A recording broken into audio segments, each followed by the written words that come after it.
اگر کوئی شخص کہے گا نا کہ یہ تھیفٹ ہے تو یہ تھیفٹ نہیں ہے.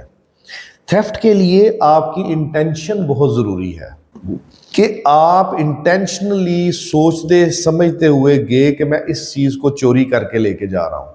اب اس نے کیا کیا کہ موٹر سائیکل اس کی بھی کھڑی تھی, اس کے ساتھ دوسری کھڑی تھی, وہ دوسری کو چابی لگائی, لگ گئی, وہ سٹارٹ کر کے لے گیا. تھوڑے فاصلے کے بعد اس کو احساس ہوا کہ یہ موٹر سائیکل میری موٹر سائیکل نہیں ہے. اب اس حد تک اس کو آپ تھیفٹ نہیں کہہ سکتے. بسم اللہ الرحمن الرحیم. السلام علیکم. عرفان خان ایڈوکیٹ آپ کی خدمت میں حاضر ہے. آج ہم دو پورشنز پہ جو ہے وہ میرا لیکچر ہوگا.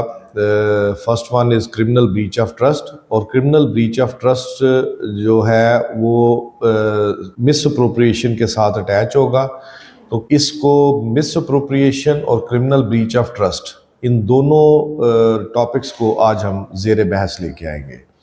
سب سے پہلے ہم لے کے آتے ہیں مس اپروپریشن, کرمنل مس اپروپریشن.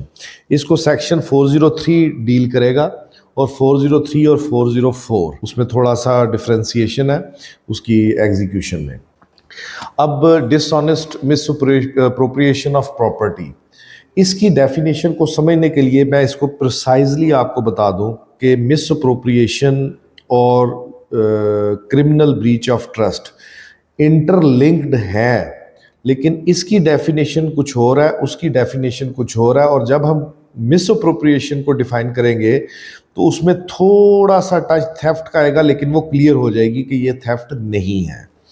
اب کرمنل بریچ آف ٹرسٹ کی ڈیفینیشن جو آپ کے سامنے میں رکھنے جا رہا ہوں کہ جو بددیانتی سے کسی کی موویبل پراپرٹی کو اپنے ذاتی استعمال کے لیے استعمال کرے یا اس کو کنورٹ کر لے, مس اپروپریٹ کر لے, that would be called dishonest misappropriation of property. اب اس کو اگر تو ہم ان ورڈنگ میں جائیں کہ جناب whoever dishonestly misappropriates or converts to his own use any property shall be liable to punishment this and that, معاملات جو ہے نا اگر اس ڈیفینیشن پہ جائیں تو یہ ڈیفینیشن تو چند الفاظ کی, لیکن اس ڈیفینیشن کو سمجھنے کے لیے ہم اگر کچھ مثالیں پیش کر دیں تو ہمیں ان ایگزامپلز کی روشنی میں مس اپروپریشن کی جو ڈیفینیشن ہے, جو کرائم کے زمرے میں آتی ہے, جو جرم کے زمرے میں آتی ہے, وہ سمجھنے میں آسانی ہوگی.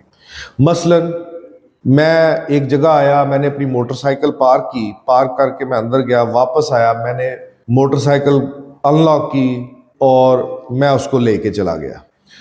کچھ فاصلے پہ جا کے مجھے احساس ہوتا ہے کہ یہ موٹر سائیکل میری نہیں ہے, میں کسی اور کی موٹر سائیکل سٹارٹ کر کے لے آیا.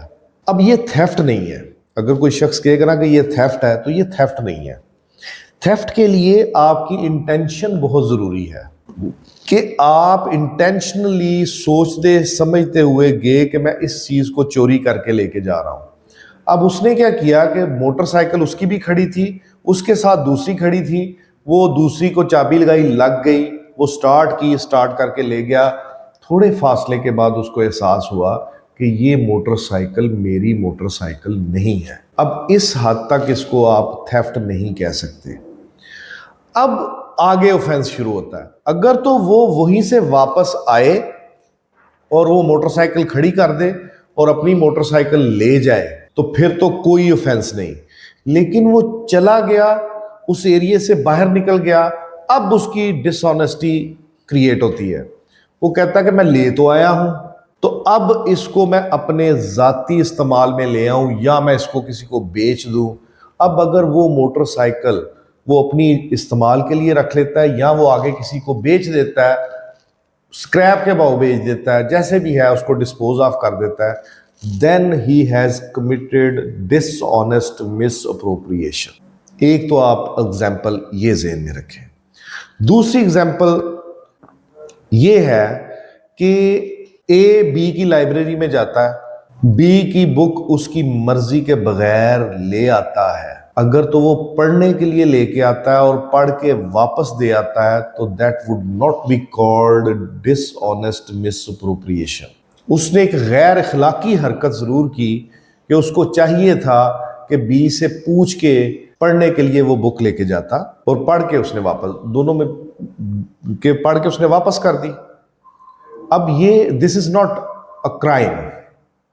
لیکن اگر اے بی کی لائبریری سے بک اٹھاتا ہے پڑھنے کے لیے اور یہ سوچتا ہے کہ بی کو تو پتہ نہیں چلا کہ میں یہ بک لے آیا ہوں، یا بی کے نالج میں نہیں ہے کہ یہ بک چلی گئی ہے، اب وہ بک آگے کسی کو بیچ دیتا ہے، that would also call as dishonest misappropriation. اب تیسری اس کی مثال misappropriation کی کیا ہے؟ یہ ایک کتاب ہے، یہ اینک ہے، یا ایک گھوڑا ہے، یا ایک بیل ہے. اب اس کے دو مالک ہیں، ایک اے اور بی. اس بک کے مالک اے اور بی ہیں. اب اے آتا ہے اور اس بک کو اٹھا کے لے جاتا ہے، وہ قانونی طور پر اس کو لے جا سکتا ہے، وہ اس سے استفادہ کرتا ہے، قانونی طور پر کر سکتا ہے. گھوڑے کے دو مالک ہیں اے اور بی. اے آتا ہے، وہ گھوڑا لے کے چلا جاتا ہے، وہ لے کے جا سکتا ہے، اس پہ سواری کرتا ہے یا اس سے کوئی مفاد حاصل کرتا ہے، وہ کر سکتا ہے. لیکن اگر اے یہ بک اٹھا کے یا گھوڑا اٹھا کے لے جاتا ہے اور جا کے اس کو بیچ آتا ہے اور اس کا سارا ییلڈ جو ہے وہ خود استعمال کر لیتا ہے یا اپنے قبضے میں لے آتا ہے، تو that would called dishonest misappropriation. یہ قابل سزا جرم ہے. اب اس کے بعد ہم ایک اور اگزامپل کی طرف آتے ہیں کہ اے کو ایک پراپرٹی ملتی ہے. وہ پراپرٹی کچھ بھی ہو سکتی ہے، وہ موٹر سائیکل ہو سکتا ہے، وہ موبائل ہو سکتا ہے، وہ پین ہو سکتا ہے، وہ بک ہو سکتا ہے. اب اے کو نہیں پتا کہ اس کا مالک کون ہے، لیکن اس کو ڈر ہوتا ہے کہ اگر یہ ادھر پڑی رہی تو یہ کوئی چور و چکا اٹھا کے لے جائے گا، وہ اس پراپرٹی کو اپنی ڈومین میں لے آتا ہے. اب اگر تو وہ پازیٹیو اٹیمپٹس کرتا ہے اس کے مالک کو ڈھونڈنے کی اور اس دوران اس چیز کو اپنی ذاتی استعمال میں استعمال بھی لے آتا ہے، اس سے استفادہ بھی کر لیتا ہے، تو اس نے کوئی جرم نہیں کیا. لیکن جیسے ہی اسے پتا چل گیا کہ اس پراپرٹی کا مالک جو ہے وہ بی ہے، اور اس کے بعد اس پراپرٹی کو وہ ڈسپوز آف کر دے اپنے ذاتی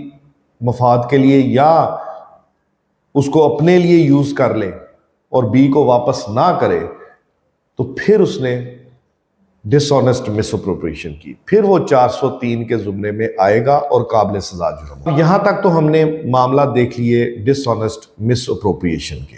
اب یہ تو ہم نے ڈس آنیسٹ مس اپروپریشن کر لی کہ ایک زندہ شخص نے زندہ شخص کی پراپرٹی کے ساتھ یہ کیا. اب اگر ایک شخص مرے ہوئے بندے کی پراپرٹی کے ساتھ ایسا کرے تو اس کو جو سیکشن ڈیل کرے گا وہ 404 کرے گا. اس کو سمجھنے کے لیے میں آپ کو مثال دے دیتا ہوں. مثلا اے بی کے پاس ملازم تھا، بی کی ڈیتھ ہو جاتی ہے.